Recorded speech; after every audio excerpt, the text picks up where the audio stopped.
Hi, my friend, it's Pat Sloan here. Thank you so much for your notes yesterday. I talked about doing a This Day in History, which was, health related, from my wrist to my skin to what's going on this year. A few of you asked what diverticulitis is, and it is an infection in your intestine. So it is an infection in your body. And that is what I had to get corrected a few weeks back for this round so far in 2022, but I appreciate all the wonderful notes. Yes, everything is cleared up, but it takes a while to, clear up. It takes a while to get the test to be sure it's cleared up, etc., etc. And I do appreciate it. Oh, one other thing people ask, can I do a replay of older videos in place? YouTube does not allow you to replay a video. So it has to be a new video, or there has to be some percentage of the video that has to be new if you're including other parts. So all that would mean creating a new video, would mean working and editing. So if I'm not going to do a video for the day, I'm not going to be doing anything like that. Anything that has to be looking through stuff, that's still work and still things that still takes as much time. It would take more time, actually, more time to do that than it would to create a new video. So just to let you know, for those of you who wondered. And I know that, I know I can take a day if I'm not feeling well, but I just wanted to tell you that in advance so that if it happens one day, you're not freaking out. Because in reality, if I'm not here one day, I know a lot of people will assume the worst, and really you shouldn't. Just because somebody doesn't feel that good on one day, or maybe something comes up. What if I had a family member come in from out of town or something like that, that I just didn't do the video that day? I will always post about it, but just so you know that, after 2 years and 4 months or whatever of very, very consistent videos, that I realized that there probably were days that were not my best days to be doing videos, and on those days going forward, I will take a break. I will take a day off and just deal with whatever is dealing that day. And I think that's good. It's healthy for everybody. And it's healthy for you to know that life happens. It's just like if you're going to go to work. This is my job. So it's like going to work and you have to call in sick. If your coworker calls in sick, you don't generally freak out about it. So that's good, right? It's the same thing. I might just have to call in sick one day. I might take a vacation. Holy cow, wouldn't that be nice? I haven't had one of those since, I don't know, a real vacation, 2018 maybe? It's been a long time. And I'll do that one day. And when that happens, I'll let you know so that you're prepared, and I won't have any videos, or I'll have a lot fewer of them because I couldn't film them in advance. So there you go. There is all of that. I just want to be sure you know and are aware. And I appreciate all your love and support. Mwah. Okay, so I finished you saw this, but I didn't get the little border on yet, which I have here. So I cut it 1.5. So I have this little border at 1.5 that'll go around the squares. And then I think I'm probably going to go ahead and get it quilted. Even if I just save it for a while, who knows.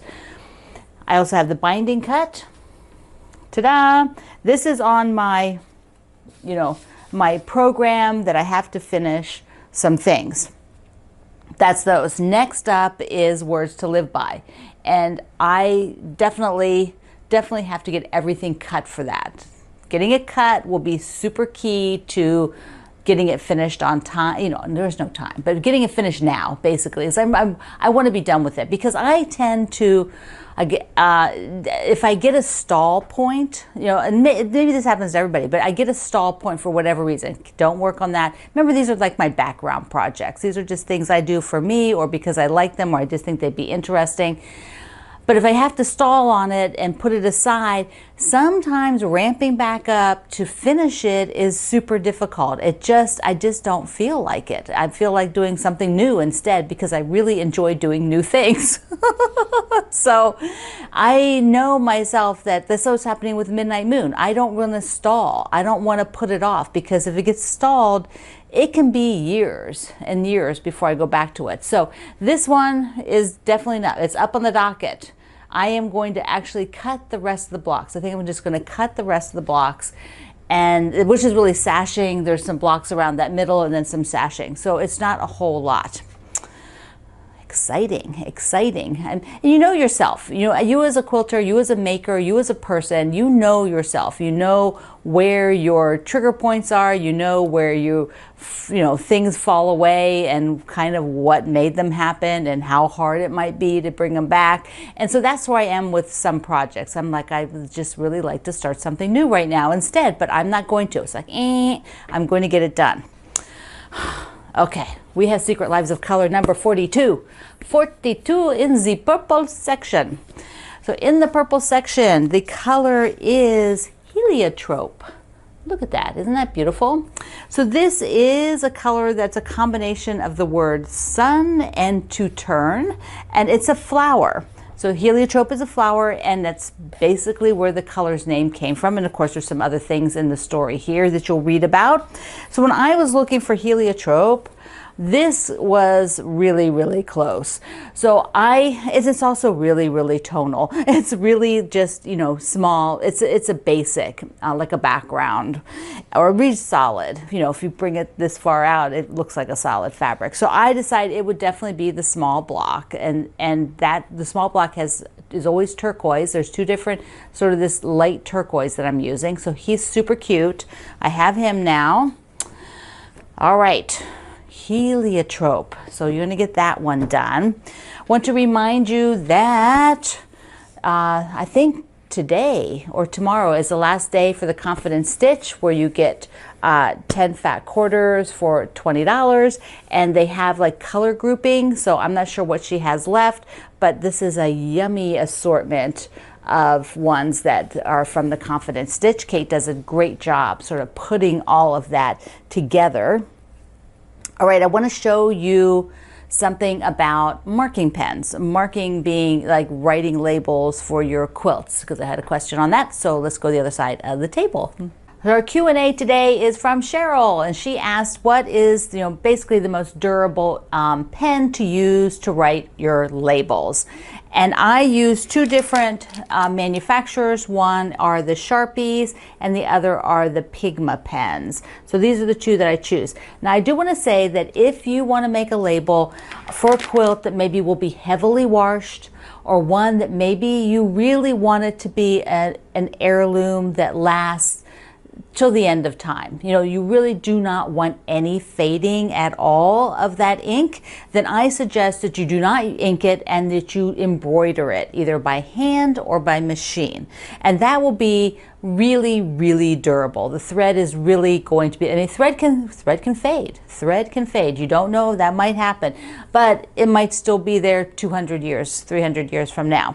But we're going to talk about the pens, because that's basically what I use, and I tend to go for the Sharpie over the Pigma, mostly because of the way it feels to write. I prefer to write with this pen point than the Pigma pen point. I feel like it has less drag for me personally, but that's just me. So I'm going to show you, because they both come in a lot of colors. I'm basically going to show you black today, and they come in different sizes. And so the size of the point is important to how thick the line will be. So we're going to scoot down here.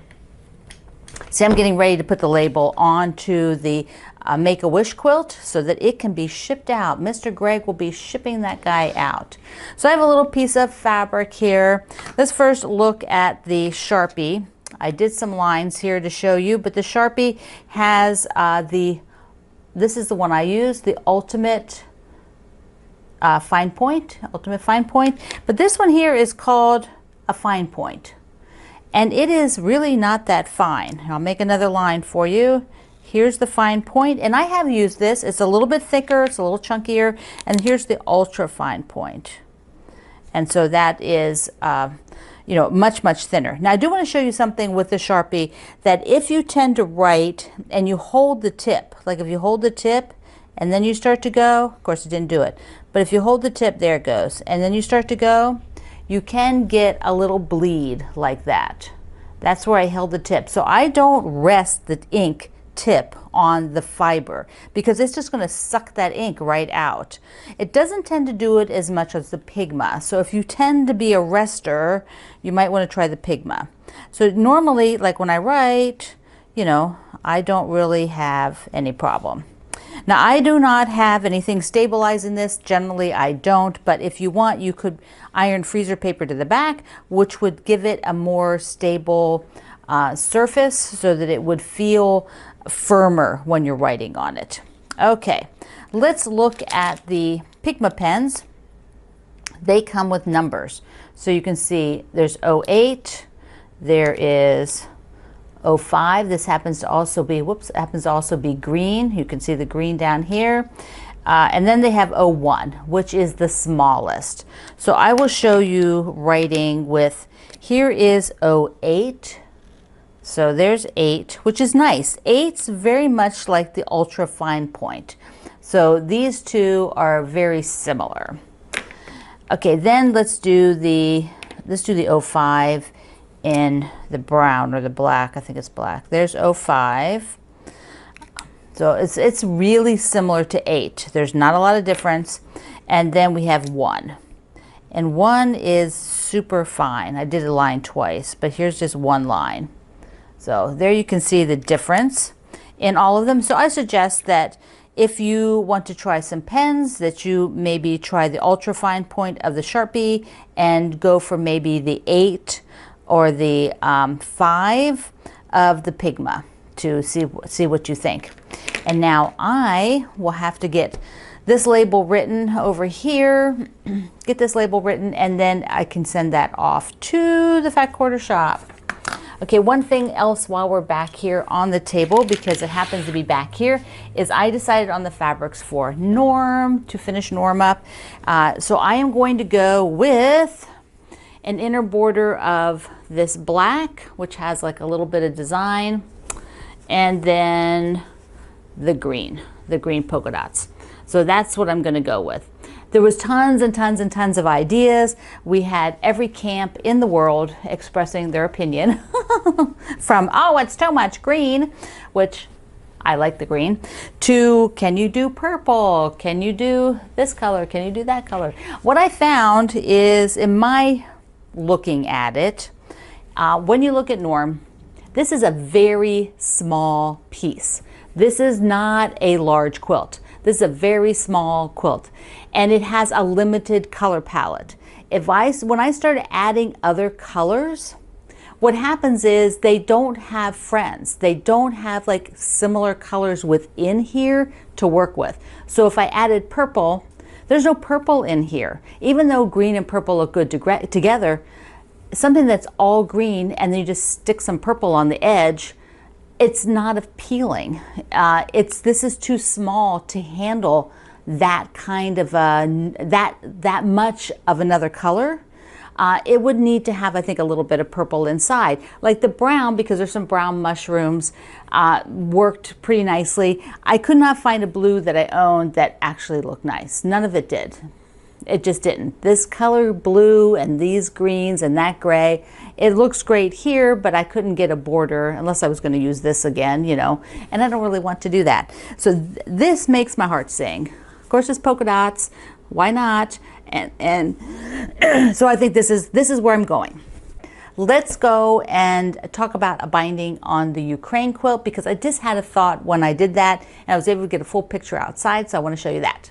So to round this out, round out the day, I got the binding on the Ukraine quilt, and it was really, really pretty out, and not windy and not sun on my clothesline. So I ran out and got a picture of this. Let me just put it up here. But what I noticed when I was able to take a picture, put it up, you know, on the line, is that I love this binding that's not dark, and it's the same print as the back. Oops, so here's the back. So that's what it is, and it's a very you know, two-tone, I would say. It's sort of like blue and cream, you know, blue and white, whatever. But I really love that as a binding, and it's not something I normally use a print with that contrast as a binding and a lighter print. I tend to go dark. Bindings, I tend to go dark. So this I'm loving, and I think it's something I want to do more of, is use something like that. Now another question related to sort of bindings and finishing, like the label was finishing, is one of our friends asked me, so hopefully you can see this, when I do the by machine, see there's the corner is not sewn down because I only sew down, there's the corner on the front, so I only sew to the intersection and then go. You know, I don't sew out because it looks like a mess. It's a hot mess if you do that. Believe me, I've tried it many times and I just can't make it look nice. So instead I will slip stitch this sometimes if the quilt I know is going to be heavily used. Why do I do that? I had a question. Why would you slip stitch it? Well, this is open. So first of all, something could get snagged in there and sort of rip it, particularly if you're giving it to people who are really using it. And the other thing is that it will kind of lump up. When it gets wet, it could bend, like the fabric could bend out. And so it could be, you know, like you could have the fabric bend across, but whatever. It takes you like 3 seconds per corner to just do a couple of stitches on the front and the back to just lock that down. And so since this is the quilts for Ukraine, I will lock that down because it will be going to somebody who I'm hoping actually uses it a lot. That would be amazing, don't you think? If they, you know, had it and felt loved and cared for, and that we are thinking of them. So definitely going to do that one. Okay, was there anything else I needed to tell you? Oh, no. Okay. I have lots of things that I want to do. And my little brain is like always thinking, oh, do this, do this, do this. And I need to make myself another little plan so that I have things lined up. And one of the things I'm going to do definitely for July, for the Secret Lives of Color, is I actually am going to make all those blocks. I think that's like 7 blocks for the month. I'm going to make them all at once. That way on the day that I'm filming, I don't have to make the block. I can read about the block that day, and then we'll talk about it, you know, here. And if I'm sewing it into sections, I will sew it into sections. But I think one of the things on my list here is going to make all the July ones. I may, and then maybe the rest each month going forward, I might do it that way. And I know many of you are doing that. Many of you are sewing them all at once and then just sharing them the day, or you might be doing like me, just reading the story on the day that it's released. Up until now, I have only a couple of times made a few ahead, but I definitely going to try that for July and see, because there's a lot of sew-alongs going on, so that'll make it easier to sort of just have it completed at like at the end of each month for the next month kind of deal. All right, my friend, I love you. Mwah. Thank you for being here in the Sloan Zone. I will see you online.